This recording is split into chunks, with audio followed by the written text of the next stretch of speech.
Grace never imagined that disobeying a simple house rule would save her life. Because at first, it sounded harmless, normal even. But some rules are not meant to be obeyed. It started on a hot afternoon, the kind that made the air feel heavy, like something was about to happen. Grace sat quietly on her bed when she heard a loud knock. Bang, bang, bang. Grace, open the door. Her heart dropped. She knew that voice. Slowly, she walked to the door and opened it. Her landlord stood there, arms folded, face hard like stone. "I've been patient with you," he said coldly. "You have 1 week to leave my house." Grace blinked in shock. 1 week? "Sir, please." I just need more time. "I'm trying." I said 1 week. No emotion, no sympathy, nothing. And just like that, her world shifted. For the next 3 days, Grace moved from place to place, searching. No luck, no money, no options, until she found it. A compound tucked inside a quiet street. Too quiet. But it was affordable. And right now, that was all that mattered. When she arrived, the landlady welcomed her with a warm smile. "My daughter, you're welcome," she said gently. Her voice was soft, comforting, the kind that made you feel safe. Grace smiled. "Thank you, Ma." For the first time in days, she felt relief. Maybe this was the answer to her prayers. Maybe God had made a way. But sometimes, not everything that looks like help is safe. That evening, all the tenants gathered in the compound. The landlady stood in front of them, smiling brightly. "There are only 2 rules in this house," she said. Grace listened carefully. "First, whenever you cook, you must not finish your food." Grace frowned slightly. "You must leave some inside the pot," the landlady continued, "and keep it in the kitchen overnight." A few tenants nodded like it was normal. Grace forced a small nod. But inside, she felt uneasy. "Second," the landlady said, "whenever you want to fetch water, remove your footwear." Grace blinked. Remove her slippers? Why? But nobody questioned it. So she didn't either. That night, Grace sat in her small room, staring at her food. She had cooked a little rice. Simple. That was all she could afford. She ate slowly, then paused. She looked at the pot. Leave some behind. It felt wrong, but she didn't want trouble. So she left a small portion, carried the pot outside, and placed it in the kitchen. As she turned to leave, she felt it. A strange feeling, like eyes watching her. She turned quickly. Nothing. Just silence. That night, sleep didn't come easily. Around midnight, Grace woke up suddenly. Her stomach twisted. "I need to use the toilet," she whispered. She quickly stood up and rushed out. But when she got there, no water. She sighed in frustration. Not now." She looked around, then decided to fetch water outside. The compound was silent. Too silent. Even the night felt different. Heavy. Unsettling. As she walked toward the tap, she froze. There was a faint light coming from the kitchen. Her heart started pounding. That's not possible. The kitchen was always locked by 10 p.m. Slowly, carefully, she stepped closer. Then she heard it. Voices. Whispers. Strange, unnatural whispers. Her breath caught. She moved closer and peeked inside. And what she saw made her body go cold. The landlady was there, but she wasn't alone. Standing beside her was something else. Something that didn't look human. Its body was tall, twisted. Its skin looked dark and unnatural. Its movements were slow but wrong, like it didn't belong in this world.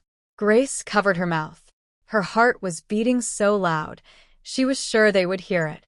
The creature picked up a pot, opened it, and began to eat. Then another pot, and another, moving from one tenant's food to the next, eating from every single one. Grace's legs started shaking. What is this place? Then they reached her pot. The landlady opened it. Paused. Her face darkened instantly. Empty. Her voice was no longer soft. It was sharp, angry. The creature tilted its head. She finished her food. The landlady's eyes burned with anger. Why would she do that? She snapped. That is against the rule. Grace's heart nearly stopped. The creature smiled slowly. A terrifying, unnatural smile. Calm down, it said. I will handle her. She cannot escape me. Fear shot through Grace's body. She stepped back slowly, trying not to make a sound. Then suddenly, the creature froze. It lifted its head, sniffed the air. There is someone here. Grace's heart dropped. The landlady laughed lightly. No one will come out. Everyone has toilets inside. But the creature wasn't convinced. Let us go, it said quickly. Grace didn't wait. She turned and ran. She ran back to her room, locked the door, jumped onto her bed, her body shaking, her breathing fast and uneven. She forgot about the toilet, forgot everything. All she could think about was one thing. I am not safe here. The next morning, she tried to act normal. But inside, fear was growing. She went outside to fetch water. Turned the tap. Nothing. She frowned. Is the water finished? Then suddenly, a voice whispered behind her. Remove your footwear. Grace froze. Slowly, she turned, and there it was. The same creature, standing behind her, watching her. Her heart began to race. Her hands trembled. Before she could scream, a male tenant stepped out. Good morning, he said casually. The creature disappeared. Just like that. Grace gasped softly. Did you see someone? She asked quickly. The man looked confused. No. He walked to the tap, removed his slippers, opened it. Water began to flow immediately. Grace stared, Confused. terrified. You have to remove your footwear, he said calmly. That's the rule here. That night, Grace couldn't sleep. Her mind kept replaying everything. The kitchen, the creature, the voice. The next day, she went to meet the same man. I need to talk to you, she said. They went out together, sat at a small roadside restaurant. Grace told him everything, every detail. The man listened quietly, then sighed. That's how I met the rules, he said. The landlady is a good woman. Grace stared at him. Shocked. What? He looked away. I lost my wife in that house. Silence fell between them. Grace felt cold. Very cold. Something was wrong. Very wrong. That night, she knew she needed help. Not human help. Spiritual help. Days later, she ran into her former neighbor. A kind woman. Married. Caring. They started gisting. The woman noticed Grace was okay, so she took her to where they can talk. Grace, what happened to you? The woman asked, worried. Grace broke down, told her everything. The woman didn't hesitate. This is not ordinary, she said. You need prayer. They went to church, but as Grace stood at the entrance, she felt it again, that presence, watching her, waiting. Her handkerchief fall down, and she bent down to pick her handkerchief. And when she stood up, She saw it. the creature, right behind her. Grace screamed and ran into the church. Pray, her friend shouted. Start praying. They began to pray. Deep. Desperate. Tears flowing. Voices shaking. Then the pastor walked in, joined them, and began to speak. At first Grace thought he was fake, maybe her neighbor to him about everything, not until he started praying against every monitoring spirit, every evil power. Be destroyed in the name of Jesus. Grace froze. She hadn't told him anything. Tears filled her eyes. God sees me. After the prayer, she whispered, I can't go back there. The pastor looked at her. You must. She shook her head. I'm scared. You are not there by accident, he said firmly. God sent you there for a purpose. To expose darkness. Grace was silent. Then suddenly, the pastor's face changed. I see a man. He's falling. We must go now. They rushed back. As they entered the compound, chaos.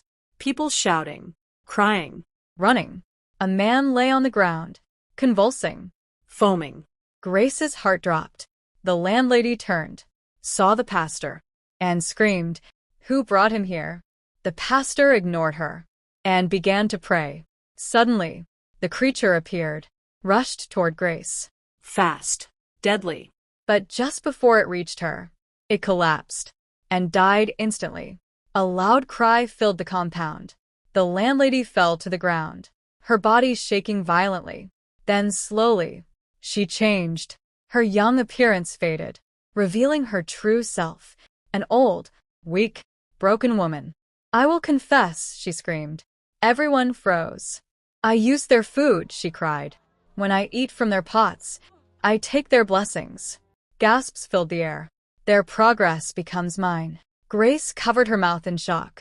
"And when they remove their footwear to fetch water, I take their glory from the ground." Tears rolled down her face. "I killed many," she cried. The man's wife, his children. The male tenant collapsed, crying uncontrollably. The crowd became angry. They rushed her, beating her, throwing stones. But the pastor stepped in. "Stop. She must face justice, not revenge." The police arrived. The house was sealed. The police took the old woman's body. The landlady's children came. Shocked. Broken. They refunded all the tenants, helped them relocate. Grace left that house, never looking back. Months later, she smiled again, and slowly, life began again. The man who lost his wife found healing, and in time, they found each other. Love after pain. One evening, Grace sat quietly, looking at the sky. "One small rule," she whispered, "almost destroyed me." Then she smiled softly. "But one decision saved my life." Because sometimes, the thing you refuse to do is exactly how God protects you.